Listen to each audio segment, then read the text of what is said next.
ಇನ್ನು ಈಗಾಗಲೇ ಚುನಾವಣೆಯಲ್ಲಿ ಬಿಜೆಪಿ ನಿರೀಕ್ಷಿತವಾಗಿರತಕ್ಕಂತಹ ಗೆಲುವನ್ನು ಸಾಧಿಸುವಲ್ಲಿ ಯಶಸ್ವಿಯಾಗಿಲ್ಲ. ಮುಖ್ಯಮಂತ್ರಿ ಸ್ಥಾನಕ್ಕೆ ಇವತ್ತು ಸಂಜೆ ರಾಜೀನಾಮೆಯನ್ನ ಸಲ್ಲಿಸುವಂತಹ ತೀರ್ಮಾನವನ್ನು ಕೂಡ ಈಗಾಗಲೇ ಮುಖ್ಯಮಂತ್ರಿ ಜಗದೀಶ್ ಶೆಟ್ಟರ್ ಅವರು ಕೈಗೊಂಡಿದ್ದಾರೆ. ಬನ್ನಿ ಜಗದೀಶ್ ಶೆಟ್ಟರ್ ಅವರ ಜೊತೆಗೆ ನಮ್ಮ ಪ್ರತಿನಿಧಿ ಪ್ರಮೋದ್ ನಡೆಸಿರ್ತಕ್ಕಂತಹ ಮಾತುಕತೆಯನ್ನ ಈಗ ನೋಡೋಣ. ರಾಜ್ಯದ ವಿಧಾನಸಭಾ ಚುನಾವಣಾ ಫಲಿತಾಂಶ ಈಗಾಗಲೇ ಹೊರಬಿದ್ದಿದೆ. ಇದ್ರ ಬಗ್ಗೆ ಮಾತನಾಡೋದಕ್ಕೆ ನಮ್ಮ ಜೊತೆ ಸ್ವತಃ ಮುಖ್ಯಮಂತ್ರಿ ಜಗದೀಶ್ ಶೆಟ್ಟರ್ ಅವರು. ಶೆಟ್ಟರ್ ಅವರು, ಮೊದಲನೇದಾಗಿ ಈ ಬಾರಿಯ ವಿಧಾನಸಭಾ ಚುನಾವಣೆಯಿಂದ ಬಿಜೆಪಿ ಏನ್ ಪಾಠ ಕಲ್ತಿದೆ ಸರ್? ಏನೊಂದು ಭ್ರಷ್ಟಾಚಾರ ಆಪಾದನೆಗಳು ಮೊದಲು ಇನಿಷಿಯಲ್ ಏನ್ ಬಂದು ಸರ್ಕಾರದ ಮೇಲೆ ಅದು ಜನರ ಮನಸ್ಸಲ್ಲೇ ಉಳಿದಿತ್ತು, ಇಮೇಜ್ ಬಗ್ಗೆ.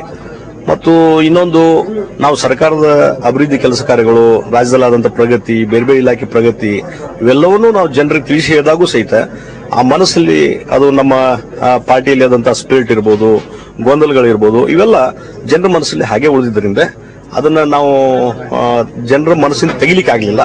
ಹೀಗಾಗಿ ಅದೊಂದು ಏನ್ ನೆಗೆಟಿವ್ ಇತ್ತು, ಆ ನೆಗೆಟಿವ್ನೇ ಇವತ್ತು ಕಾಂಗ್ರೆಸ್ ಪಾರ್ಟಿಗೆ ಪಾಸಿಟಿವ್ ಆಗಿ ಇವತ್ತು ಅವರಿಗೆ ಬಹುಮತ ಬರ್ಲಿಕ್ಕೆ ಕಾರಣ ಆಗಿದೆ ಅಷ್ಟೇ. ಅವ್ರಿಗೆ ಕಾಂಗ್ರೆಸ್ಗೆ ವೋಟ್ ಹಾಕಬೇಕು ಅನ್ನುವಂತ ಕಾರಣದ ಮೇಲೆ ಅವತ್ತು ಬಹುಮತ ಬಂದಿಲ್ಲ.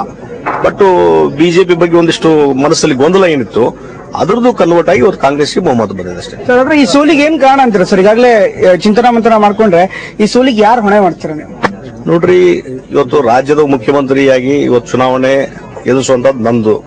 ಹೀಗಾಗಿ ಅದ್ರ ಹೊಣೆ ನಾನು ಹೊತ್ಕೊಳ್ತೀನಿ. ಸರ್, ಹಾಗಾದ್ರೆ BS5 ಫ್ಯಾಕ್ಟರಿ ಏನಾದ್ರು ಪಕ್ಷಕ್ಕೆ ಕಂಪ್ಲೀಟ್ ಆಗಿ ಒಂದ್ ಕಡೆ ತೊಂದರೆ ಕೊಡ್ತಾ?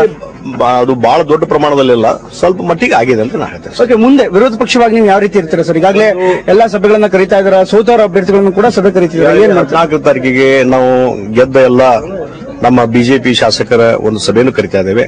ಅದೇ ರೀತಿ ಸ್ವತಂತ್ರ ಅಭ್ಯರ್ಥಿಗಳು ಯಾರಿದ್ದಾರೆ ಅವ್ರ ಸಭೆಯನ್ನು ಪ್ರತ್ಯೇಕವಾಗಿ ಕರಿತಾ ಇದ್ದೇವೆ. ಮತ್ತು ನಾವು ಒಂದು ರಚನಾತ್ಮಕ ವಿರೋಧ ಪಕ್ಷವಾಗಿ ಕೆಲಸವನ್ನು ಮಾಡ್ತೇವೆ. ಜನರ ಪರವಾಗಿ ಎಲ್ಲಾ ರೀತಿಯಂತ ಹೋರಾಟವನ್ನು ನಾವು ಮಾಡ್ತೇವೆ. ಸರ್, ಕೊನೆ ಪ್ರಶ್ನೆ ಸರ್, ಈಗಾಗಲೇ ಮೋದಿ ಅವರು ಕ್ಯಾಂಪೇನ್ ಮಾಡಿದ್ದಾರೆ. ಎಲ್ಲರೂ ಕೂಡ, ಮುಖ್ಯವಾಗಿ ಕಾಂಗ್ರೆಸ್ ಪಕ್ಷ ರಾಹುಲ್ ಗಾಂಧಿ, ಸೋನಿಯಾ ಗಾಂಧಿ ಈ ಪ್ರವಾಸಕ್ಕೆ ಬಂದಾಗ ಬಿಜೆಪಿ ಕೂಡ ಟೀಕೆ ಮಾಡಿದ್ರು. ಎಲ್ಲೆಲ್ಲಿ ರಾಹುಲ್ ಗಾಂಧಿ ಹೋಗ್ತಾರೋ ಅವೆಲ್ಲ ಅವರ ಕಾಲ್ ಗುಣ ಸರಿ ಇಲ್ಲ, ಕೈ ಗುಣ ಸರಿ ಇಲ್ಲ ಅಂತ ಮಾತಾಡಿದ್ರು. ಈಗ ಮೋದಿಗೆ ಇದೇ ಮಾತು ಪ್ಲೇ ಆಗತ್ತಂತ ಅಂದ್ರೆ ಕಾಂಗ್ರೆಸ್ನವರಿಗೆ ಅದೇ ಮಾತು ಹೇಳ್ತಾ ಇದ್ದಾರೆ. ನೋಡಿ, ನಾವು ಒಂದು ಮೋದಿಯವರ ಬಗ್ಗೆ ನಾವು ರೆಫರ್ ಮಾಡ್ತಾ ಇಲ್ಲ. ಮೋದಿಯವರು ಬಂದಿದ್ರು, ಆಮೇಲೆ ನಮ್ಮ ರಾಜನಾಥ್ ಸಿಂಗ್ ಅವರು ಬಂದಿದ್ರು, ಅಡ್ವಾಣಿಜಿ ಅವರು ಬಂದಿದ್ರು, ಸುಷ್ಮಾಜಿ ಬಂದಿದ್ರು, ಬಹಳ ಜನ ನಾಯಕರೆಲ್ಲ ಇಲ್ಲಿ ಕ್ಯಾಂಪೇನ್ ಮಾಡಿದ್ದಾರೆ. ಹೀಗಾಗಿ ಇವತ್ತಿನ ರಾಜ್ಯದಲ್ಲಿರುವಂತಹ ಒಂದು ಏನು ಗೊಂದಲ ಇತ್ತು ಅದು ಹೆಚ್ಚು ಹೈಲೈಟ್ ಆಯ್ತು ಅನ್ನುವಂತ ನಾನು ಹೇಳ್ತೀನಿ. ಧನ್ಯವಾದ ಸರ್. ಇದಿಷ್ಟು ಮುಖ್ಯಮಂತ್ರಿ ಜಗದೀಶ್ ಶೆಟ್ಟರ್ ಅವರ ಮಾತು. ಈ ಸೋಲಿನ ಹೊಣೆಯನ್ನ ನಾನೇ ಹೊಡ್ತೀನಿ ಅಂತ ಜಗದೀಶ್ ಶೆಟ್ಟರ್ ಹೇಳ್ತಾ ಇದ್ದಾರೆ.